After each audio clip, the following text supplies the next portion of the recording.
Hello అండి, అందరికీ నమస్కారం. నేను మీ కట్టా కార్తీక్. మావోయిస్టు అగ్రనేత ఇడ్మా ఎన్నుకౌంటర్ తర్వాత అతని గురించి చర్చ సోషల్ మీడియాలో వైరల్గా మారింది. అతన్ని నెగిటివ్గా మాట్లాడుతున్న వాళ్ళు ఉన్నారు, చాలా పాజిటివ్గా మాట్లాడుతున్న వాళ్ళు ఉన్నారు. అతను ఒక తీవ్రవాది అని మాట్లాడుతున్న వాళ్ళు ఉన్నారు, అతను ఒక అభినవ భగత్ సింగ్, అభినవ చెగువీరా అంటూ కీర్తిస్తున్న వాళ్ళు ఉన్నారు. నాణ్యానికి రెండు వైపులా మాట్లాడుకోవాలి. ఇప్పుడు లేటెస్ట్గా ఒక వీడియో వైరల్గా మారింది. బస్తర్ జిల్లాలో హిడ్మాని ఎన్నుకౌంటర్ చేసిన తర్వాత అక్కడ అడవుల్ని నరికి వేస్తున్నారు, అడవుల్ని కార్పొరేట్కి ఇచ్చేస్తున్నారు, మైనింగ్ చేస్తున్నారు అని ఒక మహిళ వీడియో రిలీజ్ చేసింది. ఆ వీడియో ఇప్పుడు సోషల్ మీడియాలో వైరల్గా మారింది. బట్ రియాలిటీ ఇంకా చెక్ చేసుకోవాల్సి ఉంది. కానీ ఏది ఏమైనా మావోయిస్టుల ఊచకోత, మావోయిస్టుల ఏరివేత, మావోయిస్టుల ఎన్కౌంటర్ వెనక ఖచ్చితంగా అటవీ సంపదని కార్పొరేట్లకు అప్పచెప్పే వ్యూహం ఉంటుంది అని చాలామంది అనుమానపడుతున్నారు.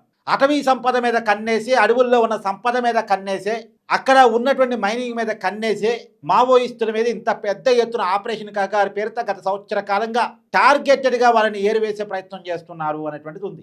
నిజానికి ఇన్ని దశాబ్దాల మావోయిస్ట్ ఉద్యమంలో కొంతమంది పొలిటీషియన్లు వాళ్ళ మీద దండయాత్రకు పోయినటువంటి పోలీసులు చనిపోయారు తప్ప సామాన్యుడు చనిపోలేదు కదా.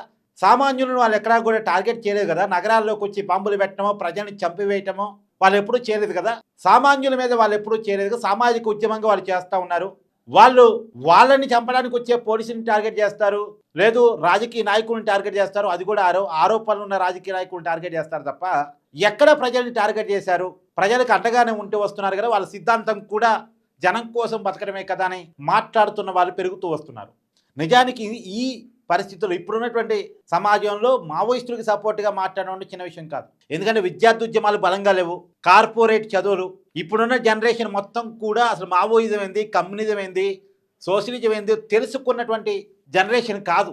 కానీ ఎక్కడో సాఫ్ట్ కార్నర్ వాళ్ళ పట్ల కనపడుతుంది. అంటే ఇప్పుడున్నటువంటి సమాజంలో ఉన్న పరిస్థితుల పట్ల, ఈ రాజకీయ వ్యవస్థ పట్ల, ఈ రాజకీయ నాయకుల పట్ల, ఈ రాజకీయ నాయకులు చేస్తున్న పనుల పట్ల ఉన్న కోపం అనేది మాట్లాడుకోవాలి. ఇప్పుడున్న రాజకీయ నాయకులు సంపాదన కోసం తప్ప ప్రజల కోసం ఉండలేదు అన్నది ఈ సమాజం, ఈ జనరేషను రాజకీయాల పట్ల విరక్తి ప్రకటిస్తూ ఉన్నారు. అన్ని రాజకీయ పార్టీలు దొంగరే, అందరు రాజకీయ నాయకులు దొంగరే, ఉన్నంతలో ఏదో ఎన్నుకుంటున్నాం తప్ప అందరూ ఒకగూటి పక్షులే.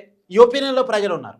ఈ ఒపీనియన్లో నుంచే వీళ్ళకు వ్యతిరేకంగా, ఈ రాజకీయ వ్యవస్థకు వ్యతిరేకంగా జరుగుతున్న పోరాటాన్ని సమర్థిస్తున్నారు.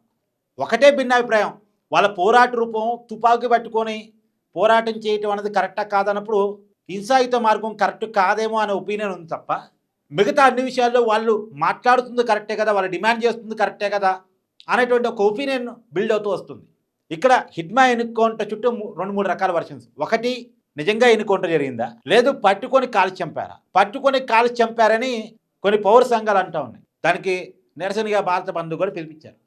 ఇది ఒక కోణం. ఇంకోటి, సరే పట్టుకొని కాల్చి చంపినా ఎన్కౌంటర్ చేయబడ్డా ఎవరి కోసం చనిపోయాడు, ఏంటి తనకు అవసరం? అసలు తుపాకీ పట్టుకుని అడవుల్లోకి పోయి ఏ జీవితాన్ని సాక్రిఫై చేయాల్సిన అవసరం ఏంటి? అతని భార్య, అతని కుటుంబం మొత్తం సాక్రిఫై చేయాల్సిన అవసరం ఏముంది అసలు? అతని కళ్ళ ముందే అతని సోదరుడు చనిపోయాడు. అతనికి తెలుసు నేను తుపాకీ పట్టుకుంటే చనిపోవాల్సిందన్న విషయం తెలుసు. ఎందుకంటే హిడ్మా సోదరుడు ఆల్రెడీ మావోయిస్ట్గా చనిపోయాడు. అంటే చనిపోతానని తెలిసి తుపాకీ పట్టుకున్నాడంటే ఏం అవసరం, ఎందుకు అవసరం, ఎవరి కోసం పోరాటం చేశాడు? జనం కోసమే కదా. ఒక వ్యక్తికి చనిపోవాల్సినంత అవసరం ఏముంటుంది? బయటకు వచ్చి ఏదో జాబ్ చేసుకొని ఇంతకాలం ఇన్ని దశాబ్దాల్లో మావోయిస్ట్ అగ్రనేతగా ఉండగలిగాడు అంటే ఇతని మీద 1,80,00,000 రివార్డు ఉంది. అంటే లొంగిపోతే 1,80,00,000 అతనికే వచ్చి ఉండే. లొంగిపోతే ₹1,80,00,000 ఇచ్చేవాళ్ళు గవర్నమెంట్ అతనికి. కానీ లొంగిపోకుండా నిలబడ్డాడు, కలబడ్డాడు.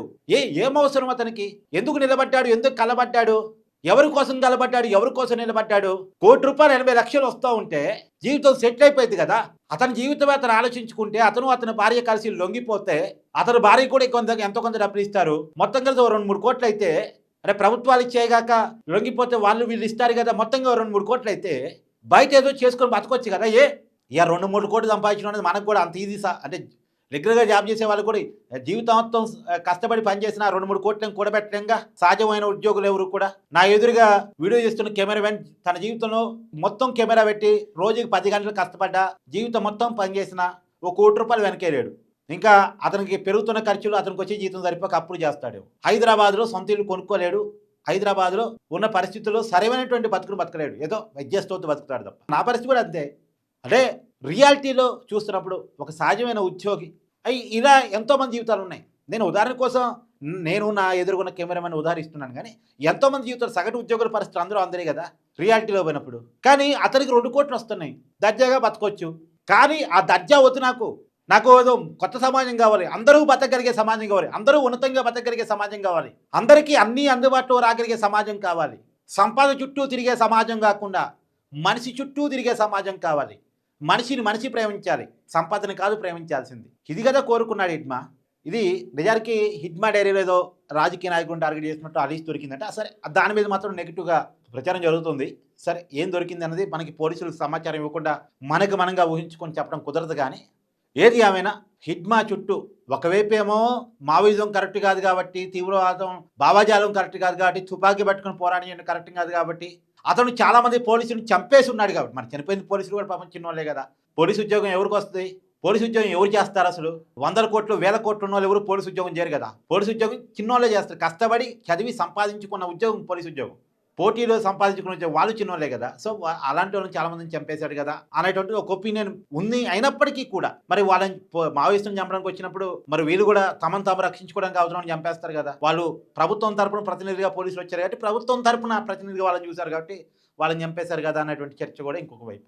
ఏది ఏమైనా హిడ్మా ఎన్నికౌంటర్ మీద, హిడ్మా జీవితం మీద మీ అభిప్రాయాన్ని కామెంట్ రూపంలో తెలియజేసే ప్రయత్నం చేయండి. Thank you.